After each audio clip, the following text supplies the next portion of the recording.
नमस्कार, क्रांतीपत्र न्यूजमध्ये आपलं स्वागत आहे. मी संपादक जावेद खान मोलानी.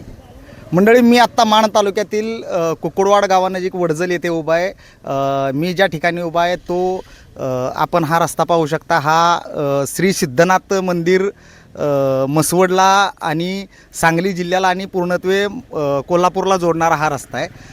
हा रस्ता दाखवण्याचं तुम्हाला कारण एवढंच आहे की या रस्त्याचं जवळपास ढाकणीपासून ते कुकुडवाड खिंडीपर्यंतचं काम जे आहे ते मंजूर काम आहे.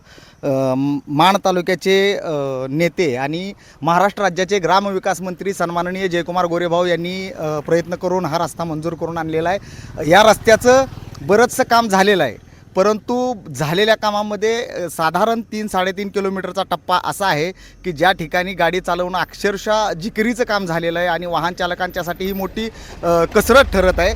आणि या रस्त्याचं काम अजूनही पूर्ण झालेलं नाही. आता तुम्हाला दुसरा एक रस्ता दाखवतो. जो रस्ता आहे हा रस्ता माण तालुक्यातून सांगली जिल्ह्यामध्ये जाणारा रस्ता आहे.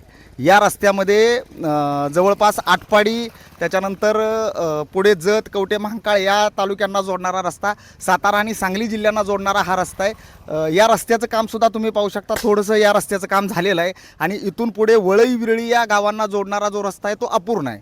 आता याच्यामध्ये विषय हा आहे की महाराष्ट्राचे इन्फ्रामॅन म्हणून ज्यांची ओळख आहे असे आदरणीय महाराष्ट्राचे मुख्यमंत्री सन्माननीय देवेंद्रजी फडणवीस साहेब यांनी महाराष्ट्राला वांद्रे-वरळी सी लिंक दिलेला आहे. नुकतंच त्यांनी समृद्धी महामार्ग महाराष्ट्राला दिलेला आहे. त्याचबरोबर त्यांनी आत्ताच मिसिंग लिंकची महाराष्ट्राला ओळख करून दिली. असे इन्फ्रामॅन म्हणून ज्यांची ओळख आहे त्या देवेंद्रजींच्या महाराष्ट्रामध्ये सार्वजनिक बांधकाम विभाग शिवेंद्रबाबा यांच्याकडे आहेत. शिवेंद्रबाबा म्हणजे सातारा जिल्ह्यातलं मोठं नेतृत्व असं समजलं जातं. श्रीमंत छत्रपती शिवेंद्रबाबा यांच्या सार्वजनिक बांधकाम विभागाला निधी नसल्यामुळे ही कामं अपूर्ण आहेत अशी खाजगीमध्ये चर्चा सुरू आहे. सार्वजनिक बांधकाम विभागाचे अधिकारीसुद्धा असंच सांगतायत की या रस्त्यांना निधी नसल्यामुळे या रस्त्यांची राहिलेली कामं जी आहेत ती अपूर्ण आहेत.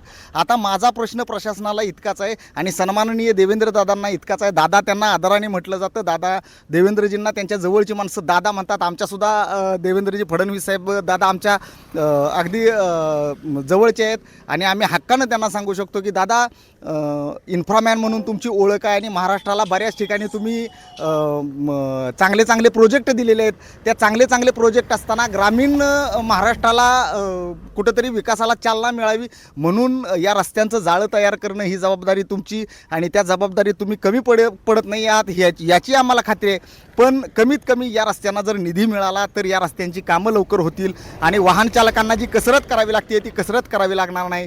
तर हा रस्ता लवकर पूर्ण व्हावा आणि बाबांच्या विभागाला निधीत दुजाभाव होऊ नये किंवा सन्माननीय आमचे लोकनेते आदरणीय जयाभाऊ यांच्या प्रयत्नातून जी कामं मार्गी लागत आहेत त्या कामांना आडकाठी होऊ नये. अन्यथा विरोधक, जनता तर जनता सोडाच पण विरोधकसुद्धा तुम्हाला धारेवर धरू शकते. आणि आमची प्रामाणिक इच्छा आहे की तुम्ही विकास पुरुष म्हणून ओळखले जाता आणि तुमच्याकडून तुमच्या नक्कीच अपेक्षा आहेत की तुम्ही हे काम मार्गी लावाल आणि सार्वजनिक बांधकाम विभागाला फंड उपलब्ध करून द्याल. तुर्तास एवढंच. कॅमेरामन नितीन देशमुखसह मी संपादक जावेद खान मोलानी. धन्यवाद.